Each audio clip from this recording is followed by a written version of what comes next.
আসসালামু আলাইকুম। নতুন একটি ভিডিওতে সকলকে স্বাগতম। ভিডিও হচ্ছে আমার বন্ধু খোরশেদ বলল যে ফোন দিয়ে বলল যে ওদের কাছে অনেকগুলা বেল ফেঁকে আছে, বেলগুলো ফাড়া দরকার। আমি বললাম যে ঠিক আছে, আমি আমার হাতের কাজগুলো শেষ করে এই কাজগুলো শেষ করে বিকালে আসবো। যদিও আমি বাড়িতে থাকি না, অনেকে জানেন না হয়তো আমি বাড়িতে থাকি না, আমি থাকি বাজারে। আপনারা হয়তো ভিডিওতে অনেক সময় দেখেন আমি বাড়িতে যাই, কিন্তু আসলে আমি সবসময় বাড়িতে থাকি না। আমি বেশিরভাগ সময় আমার বাজারে থাকা হয়, আমার বাসাও বাজারে, আমার বাড়িতে কম থাকা হয়। তার কারণে আমি বললাম যে ঠিক আছে, আমি আসার পরে আসবো, আইসা আমরা দুজন মিলে বেলগুলো পারবো। গরমকালে বেল হচ্ছে সবচেয়ে উৎকৃষ্ট, মানে এটা শরবত। হ্যাঁ, বেলের ভিতরে আমাদের যে বেল গাছটা দেখতে পাচ্ছেন, বেল গাছটা অবস্থিত হচ্ছে আমাদের যে বাড়ির যে বসত বা সীমানার পাশেই, মানে এইখান থেকে আমাদের এরপরে আমাদের আর জায়গা নেই।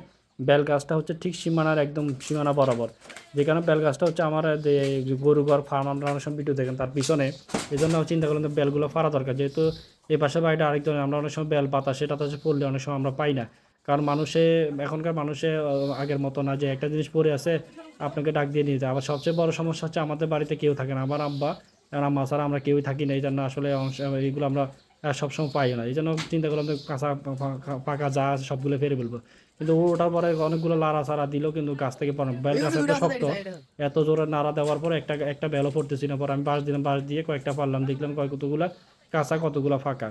তারপরে আমরা দুজনে মিলে চিন্তা করলাম যে হ্যাঁ, আজকে শরবত সুন্দর করে শরবত বানাই খাবো, কিন্তু বেলগুলা পরিপক্ক হয় নাই। মানে আজকে যদি আমরা শরবত বানাই, এগুলো খেয়ে মজা পাবেন। এই জন্য বললাম যে রেখে দিই, পরবর্তীতে আগামীকাল এসে আমরা ইনশাল্লাহ বেলগুলা শরবত খাবো। তো সবাই ভালো থাকবেন, আল্লাহ হাফেজ।